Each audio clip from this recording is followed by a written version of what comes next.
आप देख रहे हैं AHA33 तबरेज के साथ। तो चलिए बढ़ते हैं आज की कहानी की ओर। उससे पहले अगर आपने अभी तक हमारी YouTube चैनल को सब्सक्राइब नहीं किए हैं तो ज़रूर कर ले, ताकि आने वाली वीडियोज़ की नोटिफिकेशन आपको जल्द ही मिल जाए।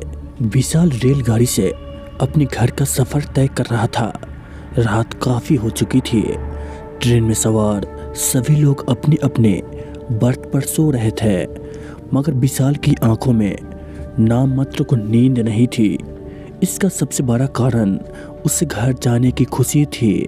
घर जाने की खुशी में विशाल को नींद नहीं आ रही थी। विशाल के अलावा एक व्यक्ति ऐसा और भी था जो सोया नहीं था।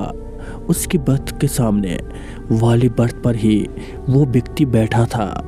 अपने सामने चुपचाप बैठे व्यक्ति को विशाल ने देखा तो जाना कि वो ड्रैकुला की कहानी पढ़ रहा था। विशाल को लगा कि उसके सामने जो व्यक्ति बैठा है वो किताब पढ़ने के माध्यम से अपना वक्त बिता रहा है। शायद उसे भी नींद नहीं आ रही है। विशाल को लगा कि वो क्यों न अपने सामने बैठे व्यक्ति से बातचीत करने में अपना समय गुजारे। इसी इरादे के साथ विशाल ने उसे पुकारा। और भाई साहब, किताब पढ़ रहे व्यक्ति ने उसकी आवाज़ को अनसुना सा करके उस पर कोई ध्यान नहीं दिया। भाई साहब, दूसरी आवाज़ पर उसने किताब नीचे करके विशाल को सपाट दृष्टि से देखा। उसके चेहरे पर भी सपाट भाव ही थे। इस बार विशाल तनिक संकोच में बोला, मैंने आपको डिस्टर्ब तो नहीं किया? सामने बैठा व्यक्ति सपाट स्वर में बोला, नहीं। विशाल मुस्कुराकर उससे बातों का सिलसिला जारी रखते हुए बोला, आपका नाम क्या है? सूर्य प्रताप। ओ, विशाल ने हलक से सांस छोड़ते हुए कहा, क्या आप भी अपने घर जा रहे हैं? सूर्य प्रताप ने पूर्वत स्वर में कहा, नहीं। तो फिर आप अपने घर से कहीं और जा रहे हैं? विशाल ने मुस्कुराते हुए सामान्य स्वर में कहा।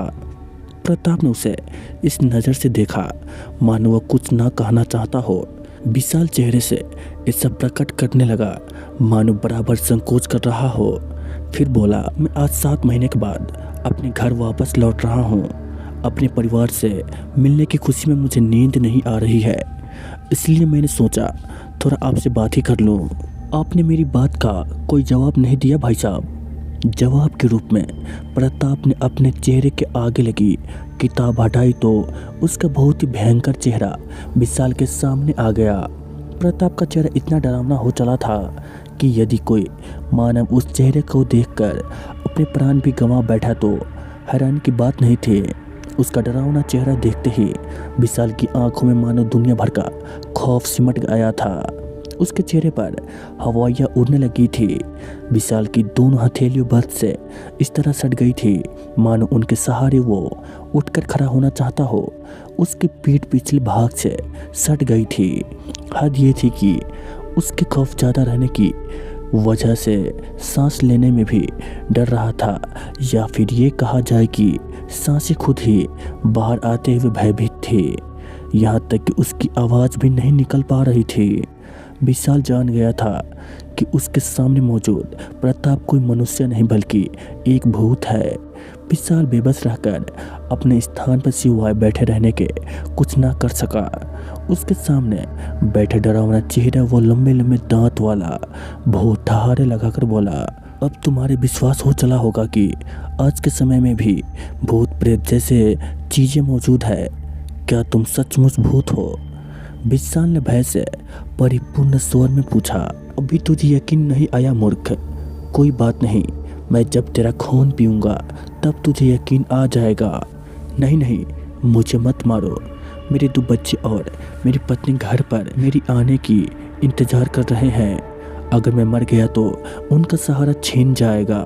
मुझे जाने दो। कहते हुए विशाल अपने स्थान से सरकने लगा। वो भूत उसे देखकर मुस्कुराता रहा। विशाल भागने के चक्कर में अपने स्थान से फुर्ती के साथ उठा और दौड़ पड़ा। उसी समय भूत ने अपने स्थान पर बैठकर दाहिना हाथ उठाया। उसका हाथ लंबा हो गया। वहीं बैठे रहकर उसने भाग रहे विशाल की गर्दन पकड़ ली और उसे अपनी तरफ घसीट लिया। विशाल चिल्लाया, बचाओ बचाओ। उसकी पुकार सुन रेल में सवार सभी यात्री उसके पास चले आए। विशाल ने देखा कि उसके पास आए सभी यात्रियों के चेहरे भी बहुत डरावने हो चले हैं। अब उसे ये समझने में ज़्यादा वक्त न लगाकर ट्रेन में सवार सभी यात्री भूत हैं। पूरी रेलगाड़ी भूते से भरी थी। उसकी पुकारने से आहिस्ता आहिस्ता विशाल को चारों ओर से भूतों ने घेर लिया। इस चक्रव्यूह में फंसने के बाद विशाल का हार्ट अटैक हो गया। इसी के साथ सारे भूत विशाल का खून पीने के साथ साथ उसकी बोटी बोटी तक नोच कर खा गए। तो दोस्तों, ये थी विशाल के साथ घटी एक बेहद दुखद कहानी। तो चलिए मिलते हैं एक और भूतिया कहानी में। तब तक के लिए बाय एंड टेक केयर।